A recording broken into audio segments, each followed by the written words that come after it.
In recent statements that have stirred significant conversation in the entertainment world, Kanye has laid claim to a direct link between his exclusion from one of music's most prestigious platforms, the Super Bowl halftime show, and his fraught relationship with Taylor Swift.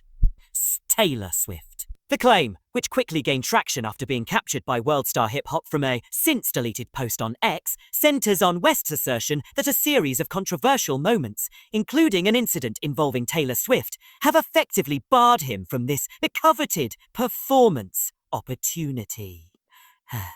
West contends that his long-standing feud with Swift, alongside other contentious episodes in his career, has placed him on the wrong side of what he describes as a selection process that has continuously favoured other artists. According to the rapper, the reasons for his exclusion are encapsulated in what he terms are three moments.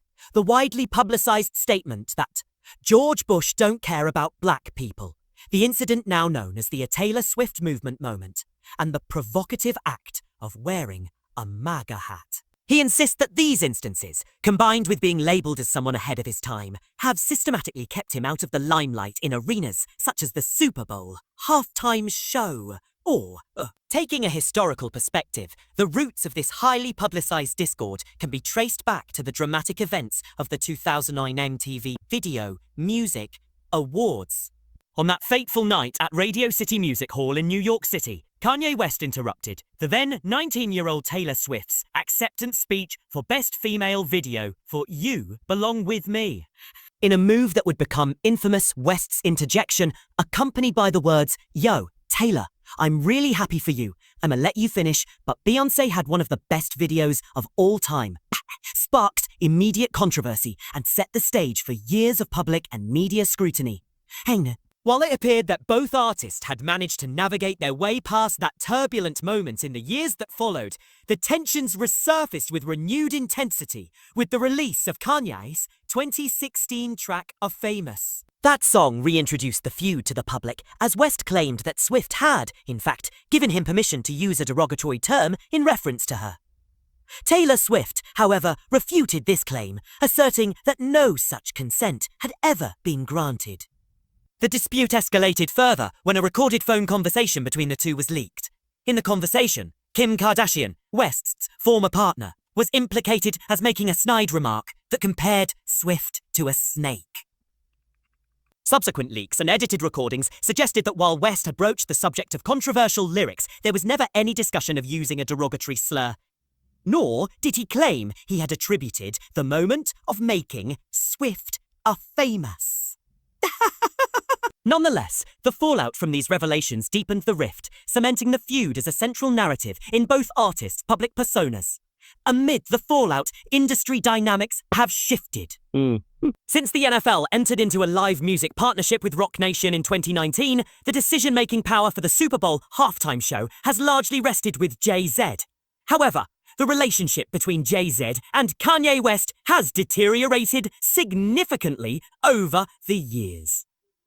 The fallout that began in 2016 between the two moguls has been compounded by recent incidents, including derogatory comments made by West regarding Jay-Z's family, remarks that many believe have irreversibly damaged any prospect of reconciliation.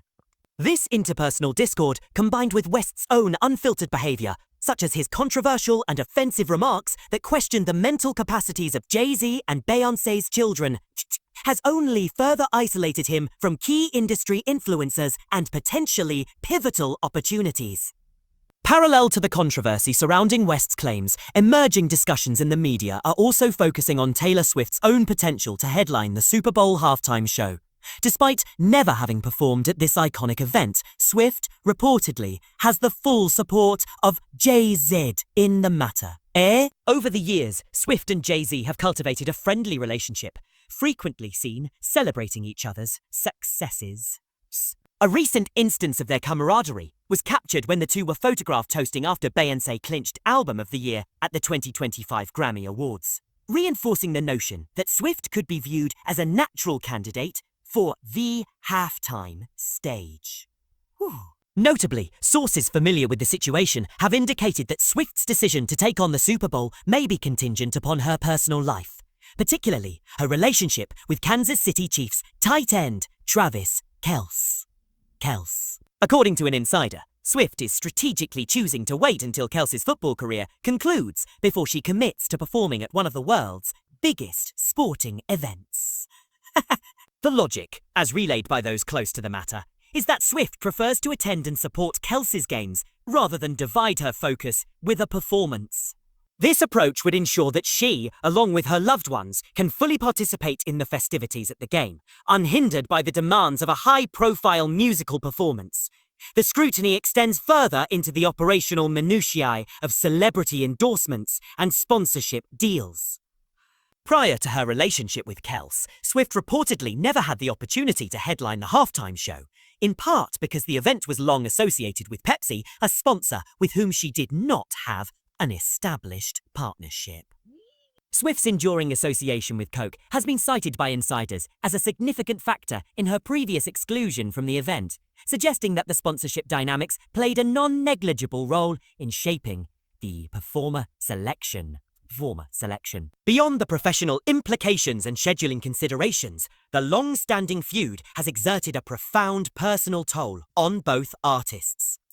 Taylor Swift has been open about the isolating and psychologically taxing effects that come with mass public shaming and the intense scrutiny of celebrity culture. In interviews, such as a notable discussion with Vogue in 2019, Swift described the barrage of negative messaging and the intense public pressure that threatened to define her persona in a lasting, detrimental manner.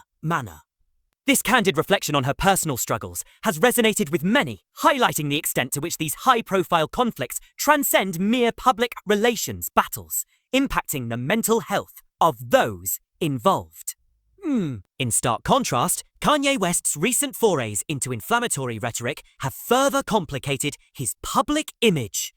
Beyond his repeated public declarations and controversial social media posts, West's remarks have recently veered into territory marked by anti-Semitic statements, thereby amplifying the widespread criticism of his behavior. Such actions have not only narrowed the circle of potential industry allies, but have also undermined his credibility as a pioneering artist and cultural figure. His self-described role as a visionary who was a blocker from mainstream opportunities now comes under even greater scrutiny when juxtaposed against his own, sometimes erratic and provocative public persona. It is within this tangled web of personal rivalry, business arrangements, and public perceptions that the narrative of Kanye West and Taylor Swift continues to evolve. For West, the narrative of being systematically sidelined for major events like the Super Bowl halftime show feeds into his broader portrayal as an innovator whose genius was never fully recognized by the establishment.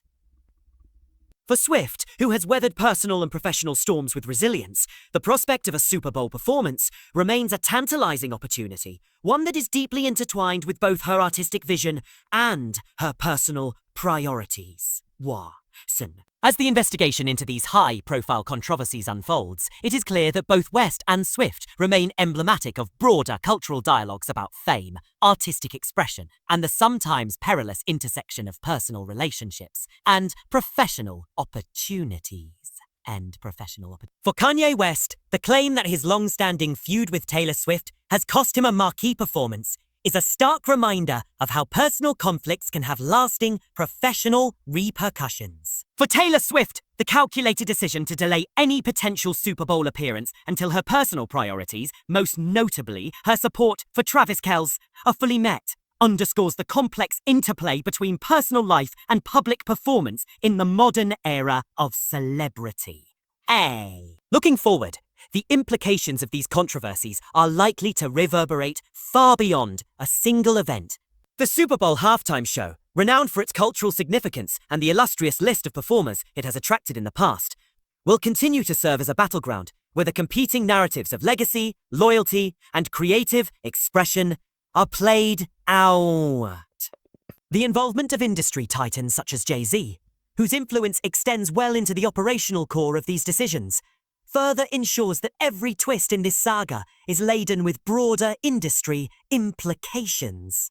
In conclusion, the ongoing saga between Kanye West and Taylor Swift encapsulates a multifaceted drama that spans personal grievances, media-fueled narratives, and the intricate mechanisms of celebrity culture. With Kanye's recent assertion linking his Super Bowl exclusion to the infamous Taylor Swift feud, the investigation not only revisits a nearly 15-year-old conflict, but also frames it within the broader context of modern music industry dynamics. While West positions himself as a maverick whose career has been stifled by institutional biases, Swift stands as a figure meticulously calibrating her public and personal trajectories amid evolving sponsorship realities and personal commitments. The enduring legacy of their conflict serves as a compelling case study on how individual disputes can shape and indeed redefine the parameters of public performance and industry acceptance.